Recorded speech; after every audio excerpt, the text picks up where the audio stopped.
Hi, I'm Seamless, and today is Saturday, which means yesterday it was time for a new how to bass tutorial. And today I'm going to show you how to make this sound.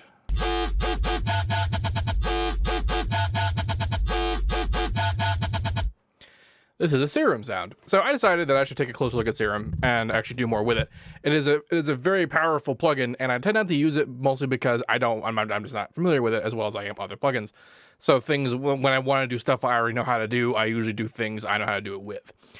But Serum's power is in its wavetable capacity, but it is also a very powerful sort of regular synthesis plugin for a lot of reasons. It actually has a lot of the things in it that Citrus is known for, not least bit for the additive function of each oscillator, that kind of thing. But it also has internal FM, which is pretty handy. It has in one of the warp modes, there's just FM and also AM and RM for more or less the same functionality that you can get out of Citrus, provided you can get a sound similar enough out of B into A that will cause you a similar result. So I decided to start with a rather basic FM concept that I'm familiar with, which is messing with FMing a sine wave with a triangle wave. Now, I basically wanted to make a sound that was taking advantage of a lot of Serum's internal synthesis, like just normal synthesis, not wavetable based stuff. I did some wavetable based stuff with some of this warp mode business. Although that's not really a wavetable thing, that's a warp thing, which is not the same, but it's related. It's just that kind of thing. I'm using the asymmetrical mode on oscillator B, among other things. I'm actually doing quite a lot because I decided to see just how much stuff I could do that would affect the sound, and for the most part, it's all a whole lot of the same stuff.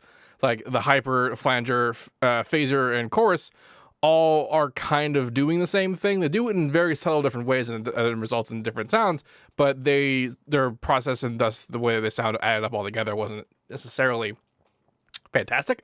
But the more of them that were there, the more things they can macro together to a single knob. And I'm also using one of the flange filter modes, which is similar and also just very interesting. And Harmer's Citrus's filters in general are just fantastic things. So let's begin at the beginning. I'm going to disable every single effect. Do.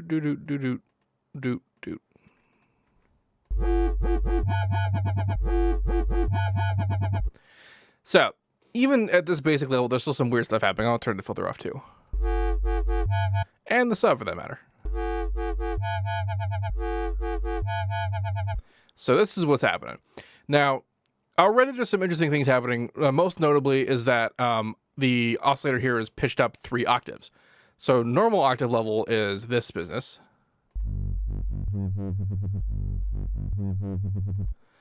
And I mean, I could go higher than that. And one of the reasons why that sounds as sharp as it does is because of the asymmetrical motion. The asymmetry mode warp type basically changes. It just pushes the waveform that way, kind of, and that's sort of what it does. And so that's automating that. But then that shape changes the sound of the waveform, and then that sound is now FMing operator 1, so it oscillates differently, and it creates a very interesting sort of modulation. I'm also detuning it to 2 voices. 2 voices is the maximum you can do. They'll have any kind of impact on FM, and it basically just causes like a faint resingability. And I'm FMing it off, so when it goes all the way up, it's actually off-ish. And it's important because when it's all the way up, it kind of gets very detuned and very noticeable without the right note. And I'm also messing with the phase. Now, the phase by itself doesn't do anything, but this is actually really like some just slightly additional FM. And it also means that certain types of automation are going to make it sound different. And this is because regular FM, like normal just FM in business, is not directly modulating pitch in the digital world. It's modulating phase. And this is because if you move phase while you're playing something, it will change its apparent pitch. The faster you move it, we're basically saying different speeds of how fast you move it evenly will change how much that is. So like this particular moment here is going to move it down a particular speed, and this move is going to move it faster, and those are going to result in 2 different changes in pitch. So that means that it's going to impart that difference just so very slightly on everything, which means that different types of automation and the faster or slower automation is going to actually very subtly change the character of the sound, which is cool. And this is going into now the whole point of bringing it up is that like up octaves is that the higher up you go in octaves, the sort of fire spread, like farther spread the harmonics are, but also it sounds more like squarey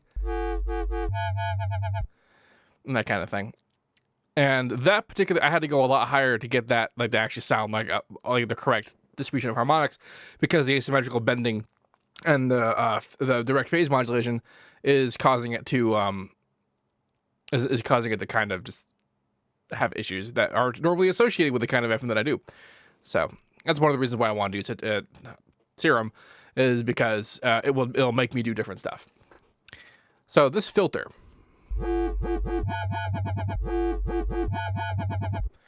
So the filter types in Serum do a lot of weird stuff, and this particular one that I'm using is one of the flanges, and it's like not even really one of the more interesting ones. It's just like a regular, this guy.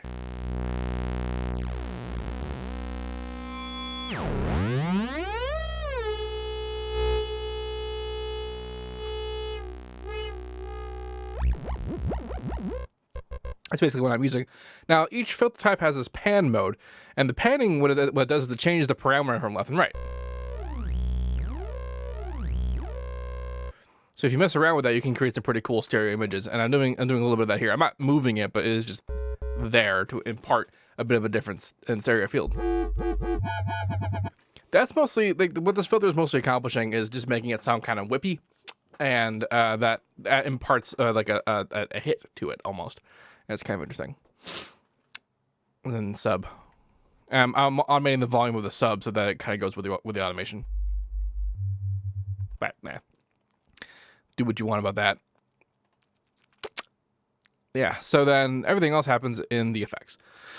So like I said, these four types of effects here, basically the pitch / delay. I mean, they're delay-based delay-based sounds. That's kind of how they do their job. Automating the detune. Automating the depth and the mix so that it's like, you can think of the macro as having like sides. They have the beginning and then the end, and then you morph between the two sides. And then obviously there's more things happening in the middle than just morphing between them.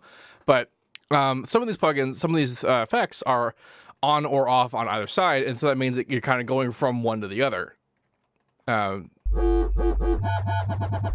And some of the effects aren't really that noticeable until we add distortion, which is why distortion's all the way down there. And then I also have a filter in here with a high pass filter and a notch filter, which are moving slightly against each other. And really what that's doing is it's kind of attenuating some of the lower frequencies, which overpower the higher frequencies when the distortion is full bore.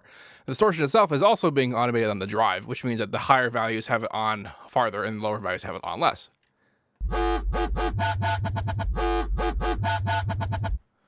And finally, we have a multiband compressor just to crush everything together.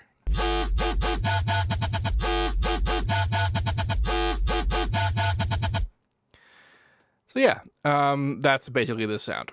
I wanted to try and accomplish things that I knew how to do with Serum's architecture, so that I could get more familiar with it, and then also take advantage of some of the things that are easier to do with Serum than it would be if I were doing it manually with external plugins or like FL stuff. Mostly just like particular parameters being exposed to modulation like this, and like the internal macro controls that are a lot easier to access inside Serum for this particular purpose than it would be if I were doing it like in a patcher with normal stuff. So yeah. I'll put up this patch here for download. If you have any questions about this, please let me know. Don't forget to like, comment, subscribe, and all that good stuff. And as usual, have a nice day.